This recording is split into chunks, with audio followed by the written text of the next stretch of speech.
a hablar algo acerca de patología, cintura escapular, y lo que se refiere, el primer punto es la luxación externoclavicular. Pase la primera imagen, un favor.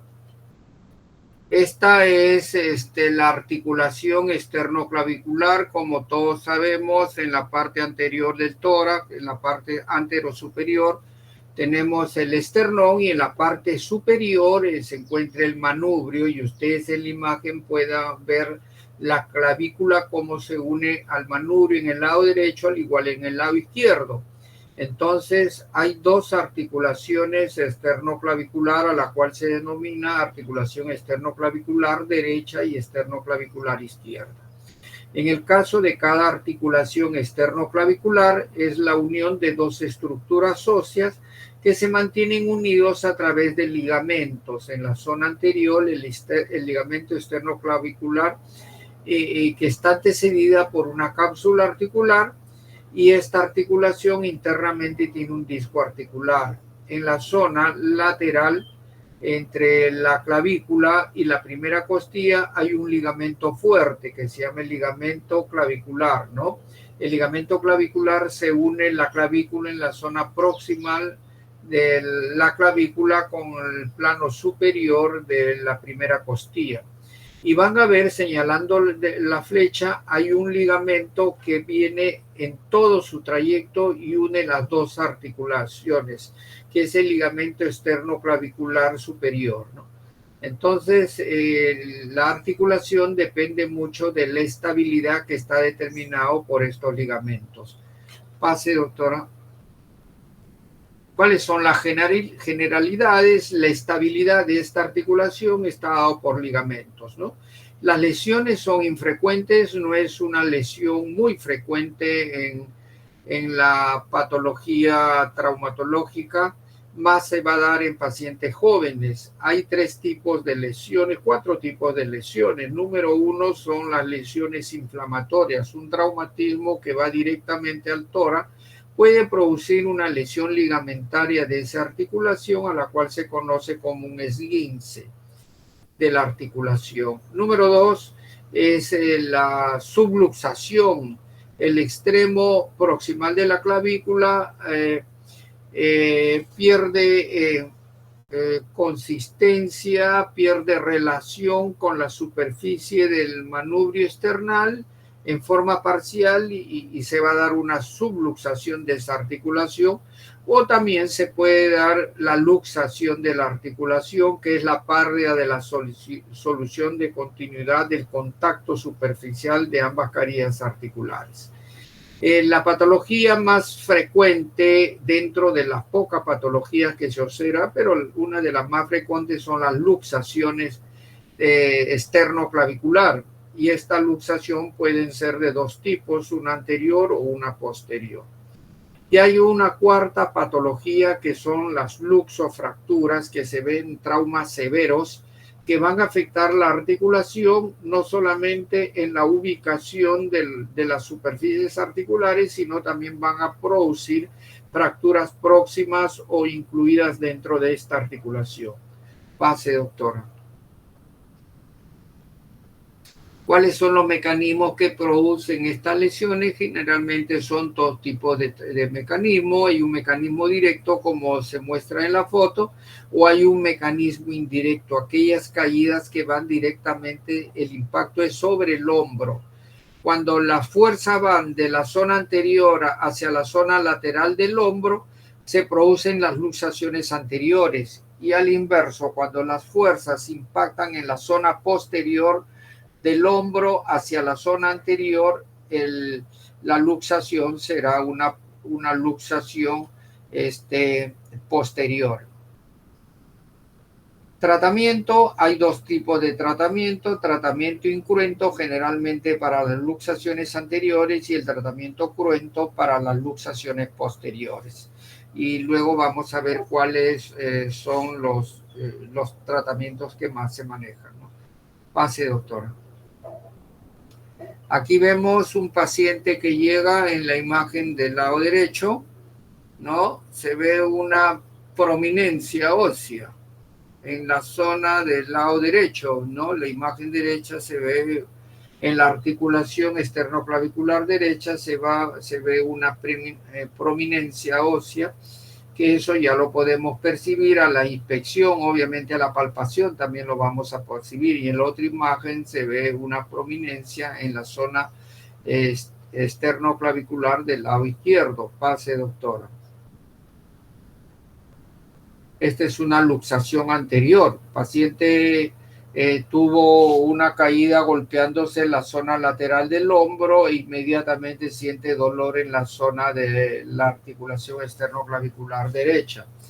Este paciente es colocado en cúbito dorsal en una camilla, la flecha roja se ve en la prominencia y luego el quimbase, la reducción, está haciendo una tracción lateral del miembro superior y a la vez una presión en la zona. Hay una presión digital para tratar de colocar la articulación en su lugar.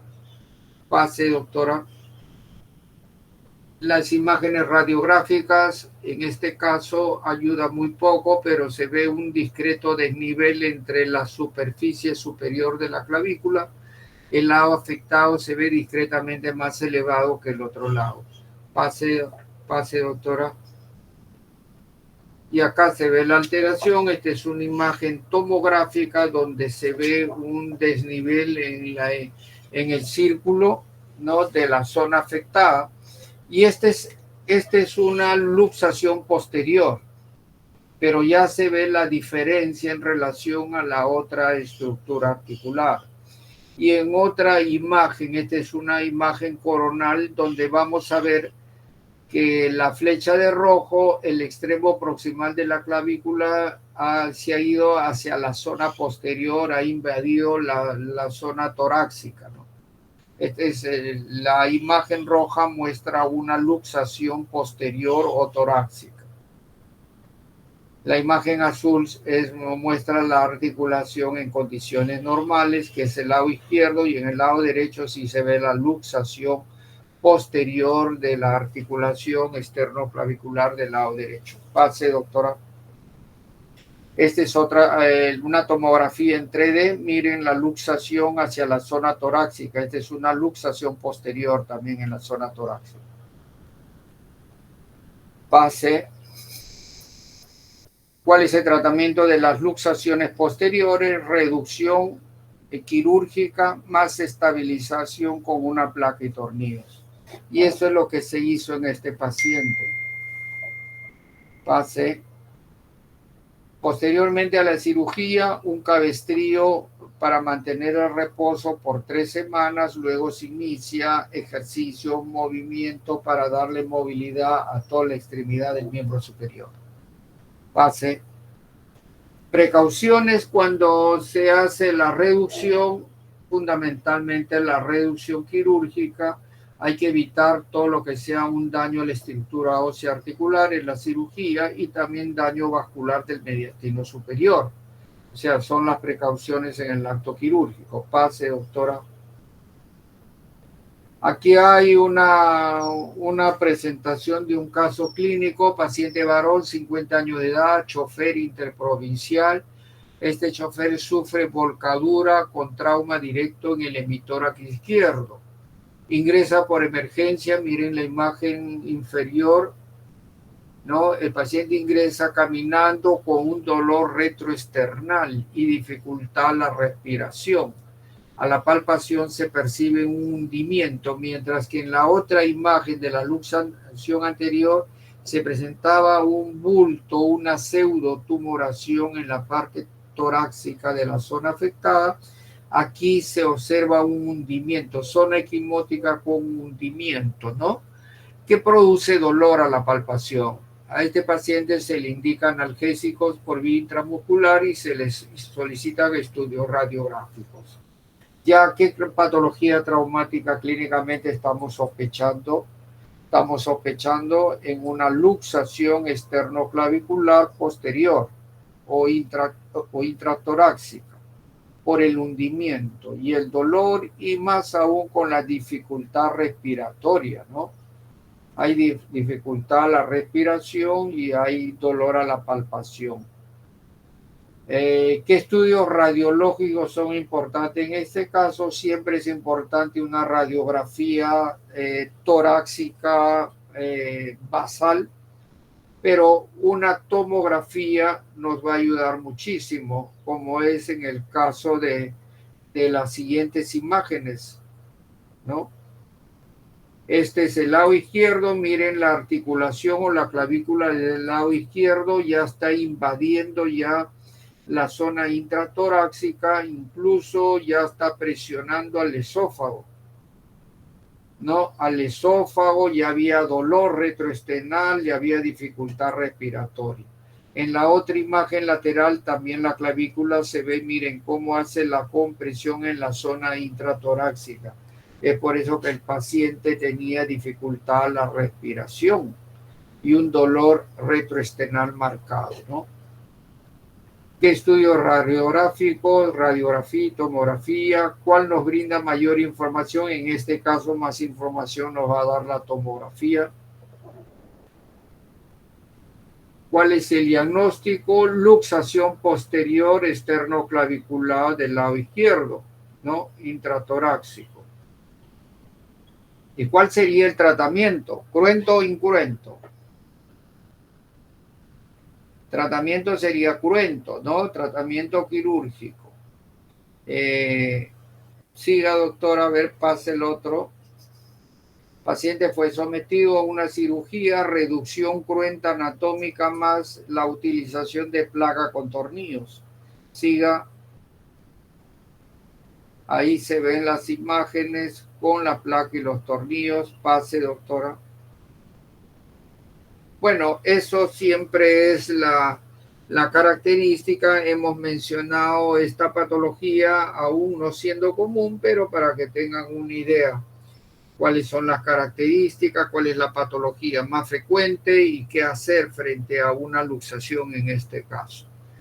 Vamos a ver la otra estructura que compone la cintura escapular, es la clavícula, ¿no? Pase, doctora. Esta es la imagen de la clavícula. La posición anatómica de la clavícula es horizontal. Miren, es horizontal, es una estructura ósea que tiene una forma indefinida y desde el plano superior hacia el plano inferior tiene una forma itálica, así se le conoce, pero está unido en ambos extremos por estructuras ligamentarias. Mientras que en el lado medial ya hemos visto que está unido al esternón con los ligamentos correspondientes. En el lado externo está unido a dos tipos de estructuras o prominencias óseas, tanto es como el acromio y la apófisis coracoide. Y hay ligamentos que son muy importantes, ¿no? Uno es el ligamento trapezoide y el otro es el ligamento conoide. Quiero que se acuerden mucho de esta imagen y de estos ligamentos, el ligamento trapezoide y el ligamento conoide, porque en muchas patologías va a estar asociados a lesiones secundarias del ligamento y vamos a tener en la intervención quirúrgica no solamente corregir el eje de la estructura ósea, sino también en la reparación ligamentaria. Pase, doctor. Estas son las vistas también, las inserciones musculares. Miren esa S que lleva tanto en el plano superior como en el plano inferior, ¿no? Pase, doctora. Hay estructuras importantes que están también relacionados a la clavícula. En la parte posterior pasan dos elementos fundamentales que son las arterias y hay el descenso del plexo braquial también.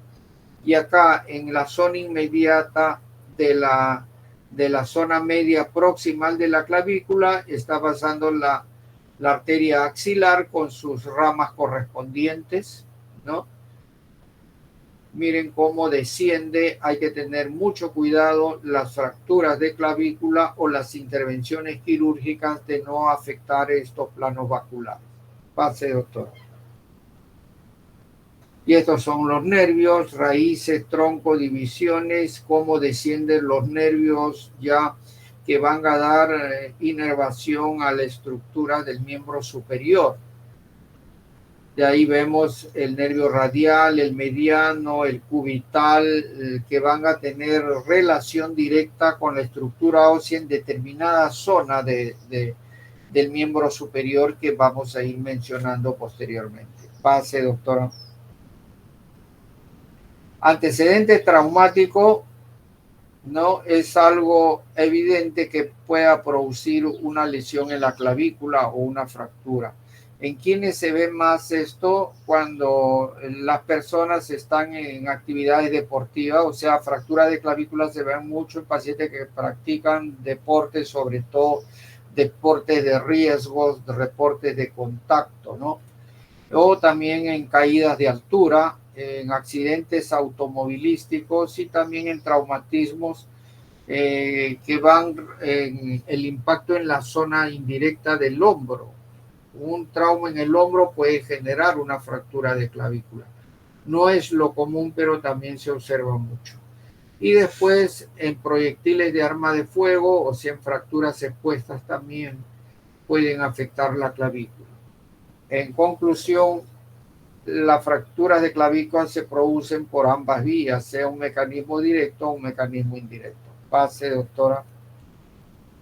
Miren, estas son las caídas, el golpe en el hombro, hacen un efecto de compresión y producen la fractura.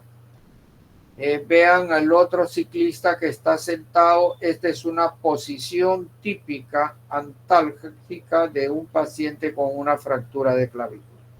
Siempre la mano puesta dirigida a la zona de la fractura, siempre el brazo con discreta abducción y la mirada orientada hacia la zona de la lesión. Pase. Miren, como si fuese algo típico, ¿no? ¿Cuáles son las características clínicas? Hay dolor, hay aumento de volumen, hay deformidad, hay zona equimótica, hay una movilidad. Muchos pacientes después del traumatismo sienten un pequeño crujido al leve movimiento y ellos mismos lo explican en la semana. Siento que suena cada vez que mueve el hombro. Eso se conoce como crepitaciones y lo característico, los pacientes con fractura de clavícula siempre mantienen una actitud antálgica. Pase. Al igual es un deportista, un futbolista, salta y cae golpeando el hombro, inmediatamente produce una pseudotumoración dolorosa en la zona clavicular. A la radiografía es lo que muestra la imagen radiográfica, fractura diaficiaria de clavícula. Pase. ¿Qué tenemos que evaluar en un paciente que sufre una caída con probable lesión o fractura de clavícula? Tenemos que evaluar cómo está la piel alrededor de la zona afectada. Hay que ver si existe la presencia de exposición ósea. Y también no descuidar la clínica neurovascular, ¿no? Entonces, pacientes con trastornos de alteración de sensibilidad o en su efecto, pacientes pues que puedan tener una lesión vascular secundaria a la fractura. También se ven asociados a las fracturas de clavícula, fracturas de la primera, segunda, tercera costilla y consecuentemente van a afectar la zona pulmonar o la clínica pleuroparenquimal del paciente. Algunos vienen con dificultad respiratoria porque ha habido una compresión a nivel torácico superior que dificulta la respiración, ¿no? En conclusión, no solamente pensar y ir a la búsqueda de la fractura de clavícula, sino también observar todas las zonas aledañas, qué probables lesiones pueda tener ese paciente. Al igual, cuando vemos la radiografía, hay que ver no solamente la clavícula, sino las imágenes de los arcos costales, hay que ver la articulación acromioclavicular, ¿no? Pudiera haber una luxación adicional. Pase, doctora. ¿Qué lesiones se asocian, como estuvimos hablando, a una fractura de clavícula? Se asocia una luxación esternoclavicular, es la que en algún momento inicial hemos hablado de la luxación esternoclavicular. Puede asociar una luxación acromioclavicular, puede haber una luxación glenumeral, o sea, una luxación del hombro aparte de la fractura de clavícula. Puede haber un hombro flotante. ¿Qué significa un hombro flotante? Fracturas que están antes y después de la articulación próxima, como en este caso, fractura de clavícula y fractura de omóplato infraglenoideo. Hacen que la articulación tenga dos afectaciones, tanto proximal o posterior. A eso se llama el hombro flotante. O adicionalmente puede tener fracturas en arcos costales. Hay que evaluar radiográficamente todos los arcos costales hasta descartar que todo marche bien. Pase. Estudios radiográficos desde la radiografía simple, tomografía y un ecodoppler. El ecodoppler es cuando pensamos en una lesión vascular, ¿no? El examen ideal para observar lesión vascular o algún accidente vascular, sea de tipo obstructivo, el ecodoppler nos da una buena información. Pero una radiografía anteroposterior o axial, también como se conoce, es suficiente para determinar una fractura de clavícula. Pase. Nosotros en algún momento hablamos de la clasificación. ¿Qué es la clasificación? Son estudios que se hacen a las fracturas y determinan el grado de lesión en diversidad bajo ciertas características. Obviamente las fracturas de clavícula también tienen sus clasificaciones. Hallman en el año 67, NIR en el año 68, Lao en el 2003 y Edimburgo el 2009. ¿Para qué nos sirve una clasificación? Para definir con claridad el diagnóstico, para poder tener instrumentos claros acerca del tratamiento, y el conocer una clasificación de una patología nos permite emplear los medios adecuados para un mejor pronóstico.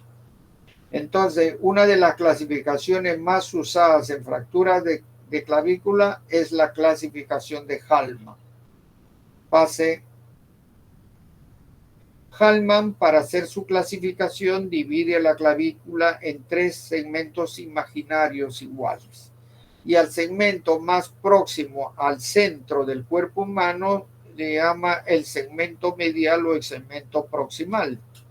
A la zona intermedia es el segmento diafisiario y a la zona o al tercio más alejado es el extremo lateral o el extremo distal. Tienen la misma nomenclatura, mientras que uno es distal y el otro es proximal. ¿Ya? Entonces, extremo medial, extremo distal. Y zona intermedia es la zona diafisiaria. O sea, Hallman basa su clasificación en la localización de la fractura. Pase. Clasificación de Hallman. Hallman establece en la imagen inferior 3 grupos. Grupo 1 en la zona media, grupo 2 en la zona externa o lateral y grupo 3 en la zona medial o zona proximal. ¿Por qué Hallman hace el 1 en el centro, el 2 en el distal y el 3? Lo hace porque son zonas de mayor frecuencia. Entonces, a las fracturas que se producen en la zona media diafisiaria, que ocupan el 85% de las fracturas, Hallman denomina el grupo 1, a lo que significa Hallman 1. En segundo lugar vienen las fracturas que suceden en el tercio lateral o tercio distal, que vendría a ser un 12%. A ese grupo le llama el grupo 2 o Hallman 2. Y al grupo 3 o Hallman 3 es la zona proximal en la cual se suceden el 3% de las fracturas de clavícula. Entonces, Hallman utiliza su clasificación de acuerdo a la localización y el porcentaje de producción de la fractura de clavícula. Esa es la clasificación y el fundamento de la clasificación de Hallman. Pase, doctora. Esta sería un Hallman 1, ¿no? Tercio medio diaficiario. Fractura de clavícula, Hallman 1. Pase. En la imagen superior es una Hallman 1, en la número 2, Hallman 1, en las 4 son Hallman 1, pero son fracturas con diversas características. En el caso 1 será Hallman 1 no desplazada, y en el caso 2 es una fractura Hallman 1 cabalgada, y en el 3, Hallman 1 con desplazamiento parcial, y en el Hallman 4 es en la imagen 4 es un Hallman 1 con desplazamiento mayor de 2-3 centímetros. Pase. En este caso, todas las fracturas son distales, lo que correspondería a decir Hallman 2. En la imagen 1, Hallman 2 no desplazado, en el otro Hallman 2 desplazado, en el otro Hallman 2 desplazado superior, y en el otro Hallman 2 parece que no está desplazado, ¿no? Pase. ¿Cuál es el tratamiento? El tratamiento de las fracturas de clavícula tienen sus objetivos principales. Número uno, para tratar la fractura de clavícula debe de tener una buena estabilidad. ¿Cuál es el otro propósito como objetivo del tratamiento? Es que hagan una buena consolidación. Otro de los objetivos, tengo que evitar deformaciones. Luego, evitar complicaciones. Tengo que darle una movilidad temprana o precoz. Y tengo que restaurar la función de toda la zona en la cual intervenga la clavícula. O sea, son objetivos que uno tiene que tener en cuenta para poder realizar un tratamiento. Hay otro que significa considerar las expectativas del paciente. ¿Qué significa considerar expectativas del paciente?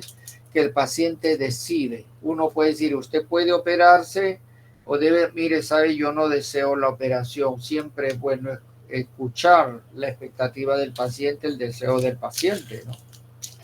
Nosotros como cirujanos no podemos insistir.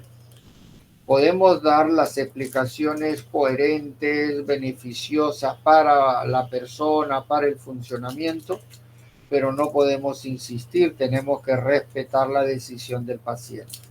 Para respetar la decisión del paciente, tendríamos nosotros que considerar cuáles son sus expectativas.